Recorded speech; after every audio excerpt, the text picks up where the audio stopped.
Ողջույն սիրելիներս, հուսամ լավ եք։ Քանի որ շատերին է անհանգստացնում դաշտանային ցիկլի խանգարումները, այսօր ուզում եմ կիսվել իմ գաղտնիքներով մեր հայրենիների հետ։ Եվ այսպես, ինչպես արագացնել, կանոնակարգել եւ երկարացնել դաշտանային ցիկլը։ Ասեմ, որ բոլոր մեթոդները իմ կողմից փորձված են եւ 99% դեպքերում բոլորին օգնում են։ Առաջինը դա սրահունդ զվերաբոյ խոտաբույսն է, որը թե թեյի տեսքով խմելիս, թե թուրմի տեսքով կարող եք պատրաստել օրը 3 անգամ օգտագործել, օգնում է որպեսզի ցիկլը կարգավորվի եւ ավելի ակտիվ լինի։ Հայաստանում կա, խնդիր չկա գտնելու։ Երկրորդը դա wild yam root-ն է, ինքը բույսի արմատներ են։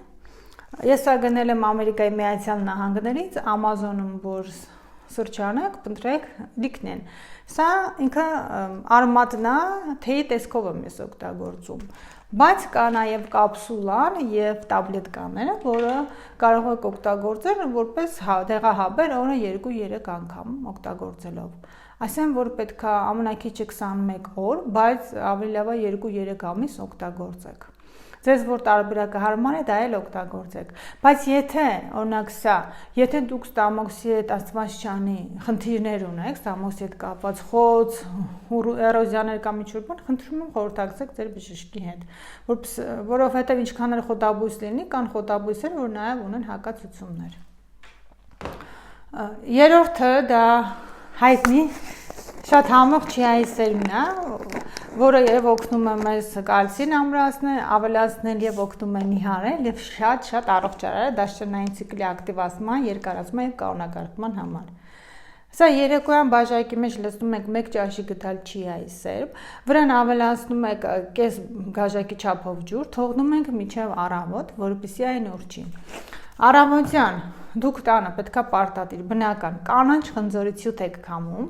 եւ ավելացնում եք այդ բաժակին, որպեսզի դառնա 1 բաժակ հյութը չիայի սերմով։ Եվ այդպես առավոտյան սոված փորին պետքա խմեք։ Եթե համը ձեզ դուր չի գալիս, քաղցրեք սիրում, կարող եք մի փոքր բնական մեղր ավելացնել։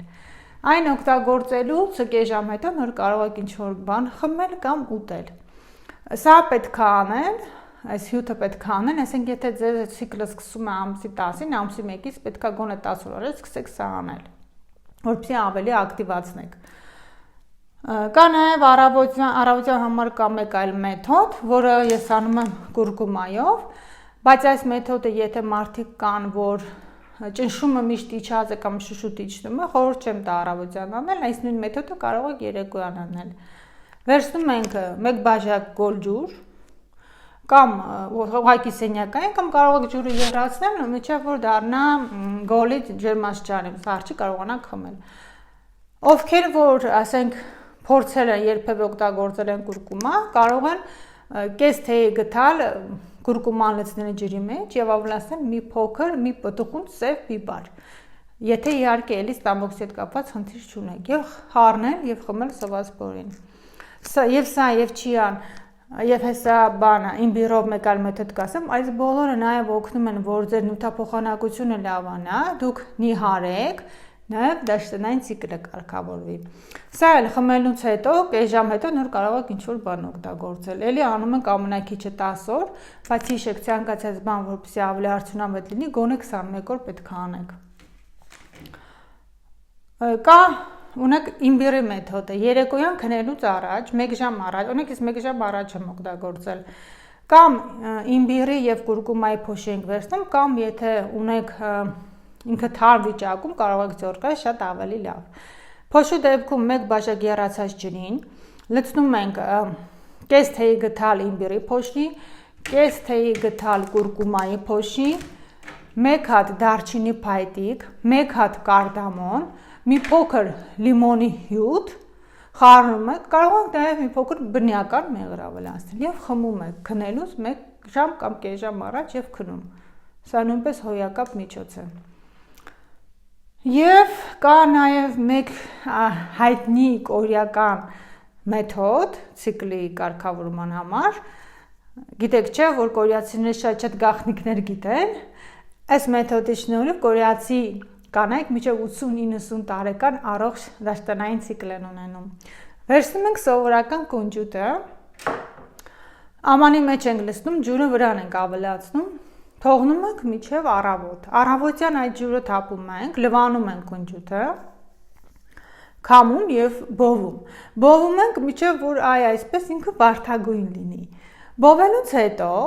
թողնում ենք սառչի։ Այնուհետև այն պետքա մանրացնենք բլենդերով, բայց այնպես չէ որ փոշի լինի։ Օրինակ, եթե կունջուտի հատիկը 2 մասի բաժանվի, այդպես, որտեղ փոշու դեպքում այդ օգուտը չի տալիս։ Դրանից հետո ավելացնում ենք ըստ ճաշակի աղ։ Իդեպ ասեմ, որ այս կունջուտին խառնված աղը ոչ մի դեպքում չի մնում օրգանիզմի մեջ, որովհետև ինքը հատուկ արդեն բաղադրատոմս ունի, այդ մեթոդ ունի, որի շնորհիվ աղը նաև դուրս է գալիս օրգանիզմից։ Իսկ եթե աղի հետ կապված խնդիրներ ունեք, ապա ավելացրեք վարդագույն աղը նույնպես օրգանիզմում չի մնում եւ դուրս է գալիս։ Եվ սա, ասեմ, որ շատ համեղ է, կարող եք ամեն օր օգտագործել, նաև կալցի աղբյուր է, նաև խոլեստերին է մաքրում։ Սա կարող եք լցնել սալատների վրա, ապուրների մեջ, ցանկացած ձևով դուք կարող եք օգտագործել։ Նաև չենք մոռանում, որ որպեսզի լավ ցիկլ ունենանք, պետք է մեր նյարդերը հանգիստ լինեն։ Դրա համար ինչ պետք է անել։ Դրա համար պետք է մեդիտացիա անել, դրա համար պետք է յոգայով զբաղվել, եւ ինչպես գիտենք, մեր մարմնի վրա կան 7 կարևոր չակրաներ, որոնցից ամեն մեկը պատասխանատու են մեր կյանքի մեկ ուղղության համար։ Իսկ ինչպես գիտենք, մեր դաշտանային ցիկլը կախված է մեր սեռական օրգանների առողջությունից եւ հորմոնների առողջությունից։ Եվ այս ցիկլի համար պատասխանատու է սակրալ չակրան, որը գտնվում է սեռական օրգանների հատվածում։ Այս չակրան նույնպես եթե բլոկավորված լինի կամ կիսով չափ փակ լինի, ելի խնդիրներ կունենաք դաշտանային ցիկլի հետ։ Դրա համար ես ելի տեսանյութ կտեղադրեմ, թե ինչպես ակտիվացնել նաև այդ չակրան, բայց կան նաև բուժիչ երաժշտություններ, մանդրաներ եւ հերցեգներ, որոնք նույնպես օգնում են վերականգնել այդ ամենը։ Եթե դուք YouTube-ում սրճանեք կգտնեք, բայց ես նույնպես ձեզ համար կփնտրեմ ամենալավը եւ կտեղադրեմ հաջորդաբար տեսանյութերի տեսքով։ Եվ խնդրում եմ չմոռանալ, որ նախ այդ մեթոդները շատ օգտակար են, ես ինքս 44 տարեկան եմ եւ ունեմ առողջ ցիկլ, այս ամենի շնորհիվ եւ ինձ ոչ ոք այս ամենը չի ասա, ես ինքս ուսումնասիրելով, սովորելով եւ ինձ վրա կիրառելով հասկացել եմ, որ 100% օգնում է եւ կիսում եմ այդ գաղտնիքներով։ Բայց իմացեք, որ պետք է նախ եւ առաջ գնանք բժշկի։ Եթե դուք ունեք, ասենք, հաստվածջանի կիստաներ, էրոզիաներ, խոցեր կամ շատ մեծ հորմոնային խանգարումներ, ապա այդ դեպքում սրանք էլի կօգնեն, բայց այդքան չեն օգնի, որովհետև նախ եւ առաջ այդ խնդիրները պետք է լուծեք, համատեղ կարող եք նաեւ սա անել։ Իսկ եթե արդեն մի 5-6 տարի արդեն չունեք այդ ցիկլը կամ շատ է խանգարված, ուրեմն նշանակում է ձեզ մոտ ամբողջությամբ բլոկավորված է այդ չակրան, կամ կան չար մոգություններ, որը դուք դա չեք կարող ինքնին վերացնել, կարող եք դիմել մեղրամոմի մաքրումների միջոցով շատ ավելի կարագացնեմ եւ կօգնեմ այդ ամենը շուտ վերականգնել։ Դե ինչ սիրելիներս, հուսամ բոլոր իմ գաղտնիքները ձեզ հետ կիսվեցի, եթե ինչ-որ մի բան մոռացած լինեմ, ձեզ եւ կան յոգայի վարժություններ, 3, կարծեմ 4։ Ես դա նույնպես փորձել եմ, այդ վարժությունների վերաբերյալ տեսանյութ կնկարեմ եւ հաջորդաբար կտեղադրեմ, դա էլ կանեք, դա էլ է շատ օգնում։ Դե բոլորիս ցանկանում եմ կանանցի առողջություն, Աստված բոլորիս օգնական։